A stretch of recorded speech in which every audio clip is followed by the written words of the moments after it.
I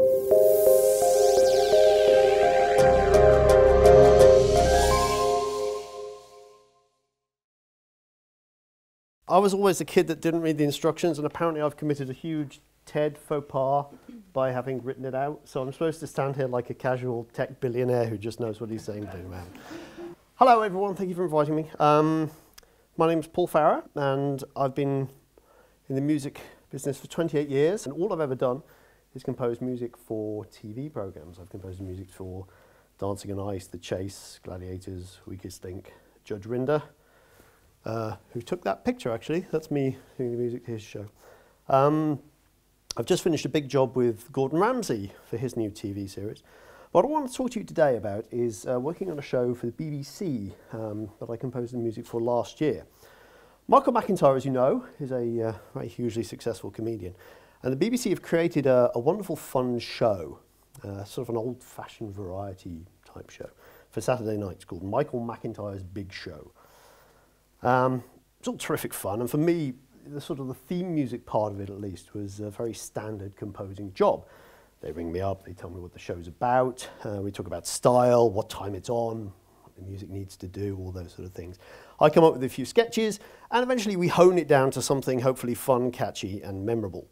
In TV land, we have a phrase called the fish finger test, which states that a piece of theme music is deemed successful if you can hear it and recognize it whilst cooking fish fingers in the next room while the telly's on. I'm great friends with a lovely chap called Simon May, who is the undisputed godfather of the fish finger test with his theme to EastEnders, where you hear... Everyone knows that. Your dog knows that. If you've seen the show, and it doesn't matter if you haven't, you may remember there's a section in Michael McIntyre's Big Show called Unexpected Star. And this is where an amateur member of the public who really likes to sing is set up by their family or friends, and they're tricked into being in London. There's a sort of elaborate setup where they think they're going to a restaurant or getting their hair done or something. And they're led down a series of corridors tracked by an array of hidden cameras to a room, a fake room. And at the appropriate moment, the walls of this room sort of fall down, and they find themselves instead standing on the stage at the Theatre Royal in Covent Garden in front of 3,000 audience members and about 7 million people watching at home.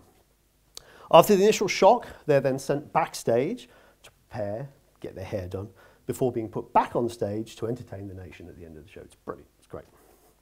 And it's my job to make sure they have something to sing to. So throughout the series, the singer's families send me beforehand video clips of the victim singing at home, and Michael and the team pick a song that they think they might be good at singing. I have to analyse how each person sings to make sure my arrangement will be familiar to them and in the right key, etc.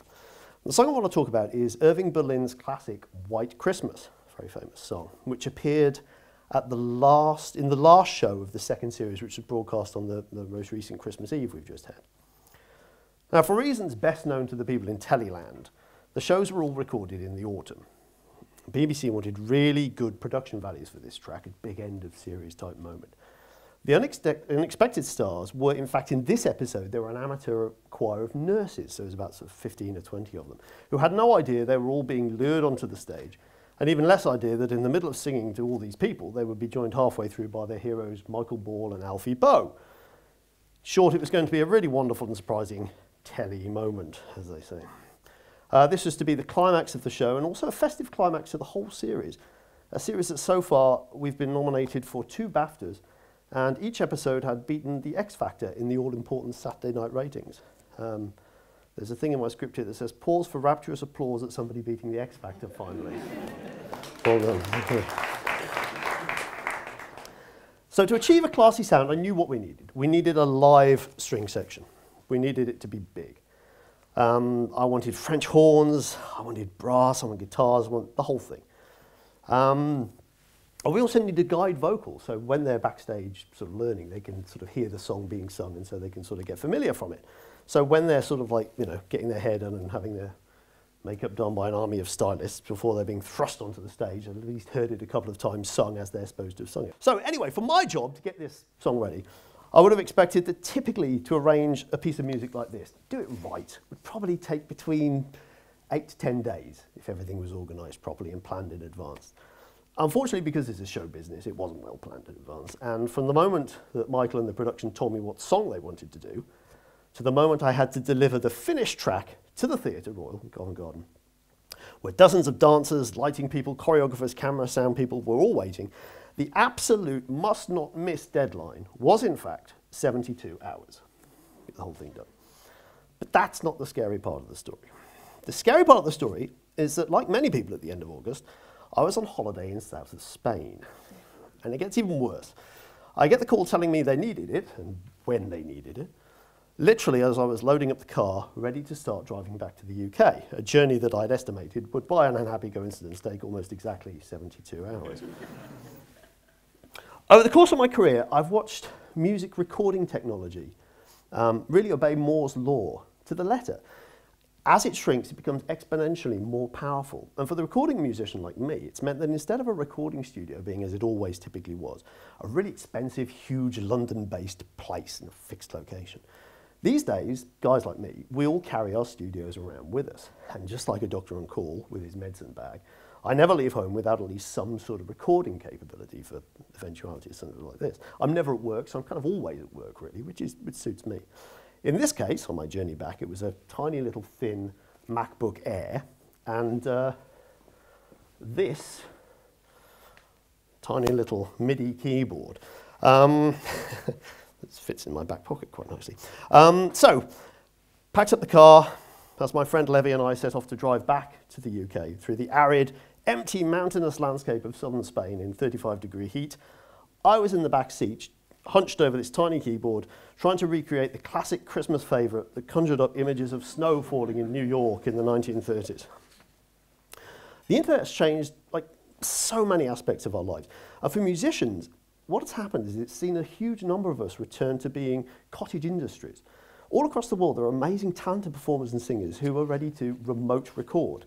All they need is a decent microphone, some basic recording technology, usually on a Mac or something, an internet connection. So having access to these performers is, you can have any combination of instrumentalists you like at your disposal at the drop of a hat. And at 90 miles an hour through northern Spain, my hat was certainly dropping, and I needed a lot of musicians.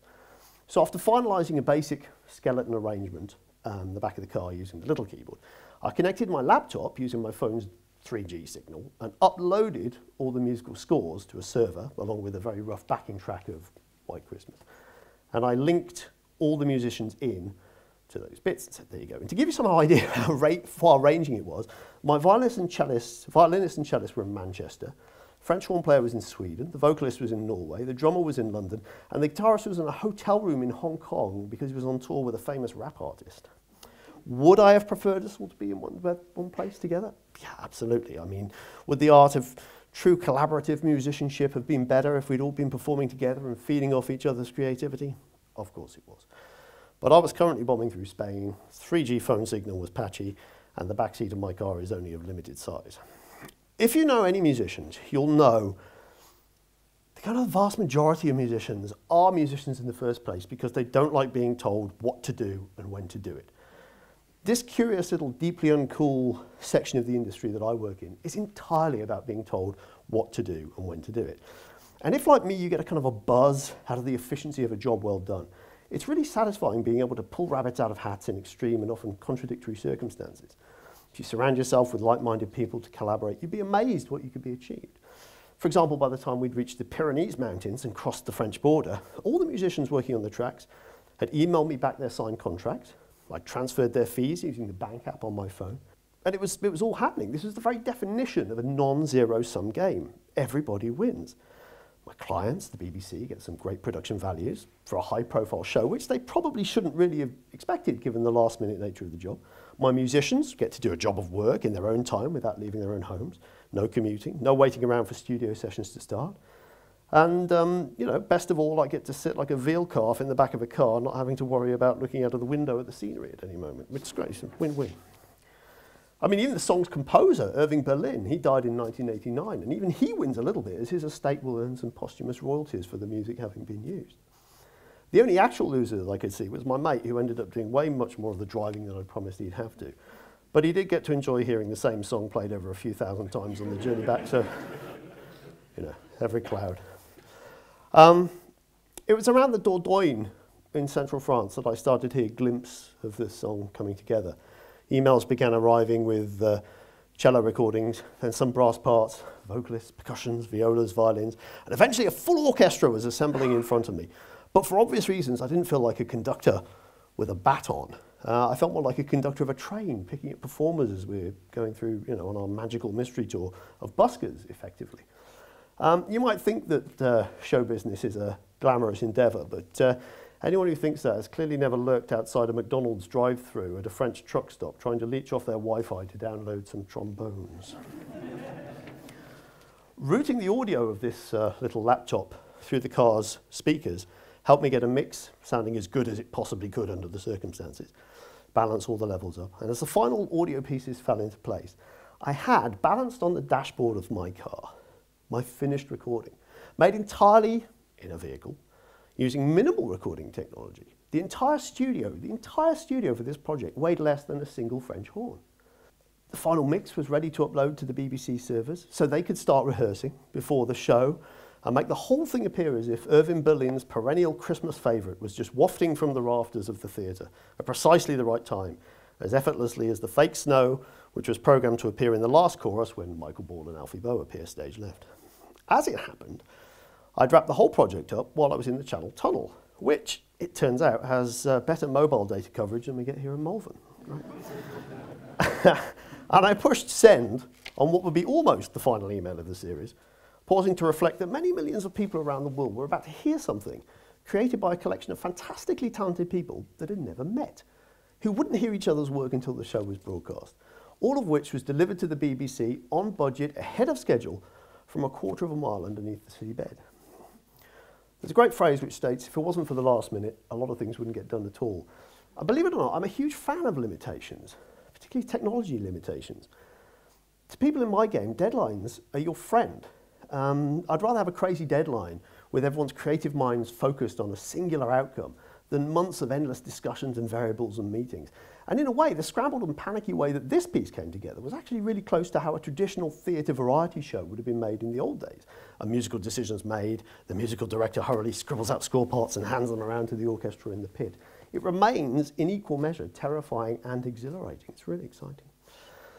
For me, the most intimidating commissions are the ones that are open-ended. No one's ever asked me to just compose some music with no specifications to what it's supposed to be like or sound like. And I'm very grateful they never have. I wouldn't know where to start. Pictures are defined by their frames. Most orchestral instruments that you can see here, they can only play one note at a time. They're monophonic. But pulling them all together and having them work together, interact and harmonize is what gives us great symphonies. The limitations, the restrictions and the boundaries, it's the grit that makes the pearl in the oyster. It could be asked that it's a mixed blessing, having at our disposal technology that simultaneously connects and yet keeps us separate at the same time. Personally, I'd rather be in front of a real band any day. But you can see sometimes that's not possible. And in this case, my clients didn't have the time or the money to even come close to that. So we unite as performers, we have to improvise, we have to play together as musicians and we have to collaborate, even if it is remotely. I said finishing White Christmas under the English Channel was almost my final contribution to the most recent series of Michael McIntyre's Big Show, but there was still one more surprise gift in the bottom of the stocking. And that was the phone call I took on Sunday evening, having arrived back in Malvern, having unpacked the car and sitting with my feet up.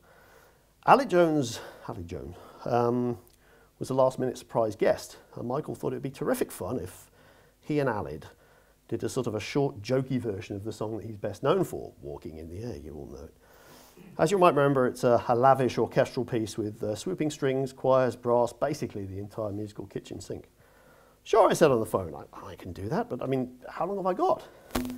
Well, the producer said, the theatre doors have opened, but don't worry, because only about 2/3 of the audience have taken their seats. So, and we're doing it near the end of the show, so you've probably got at least 90 minutes. I was like, well, 90 minutes to build an entire orchestral track from scratch and get it recorded and mixed and sent to a theatre 150 miles away. Yeah, sure, why not? And with that, I put my tea down and I grabbed my little keyboard. Thank you very much for listening.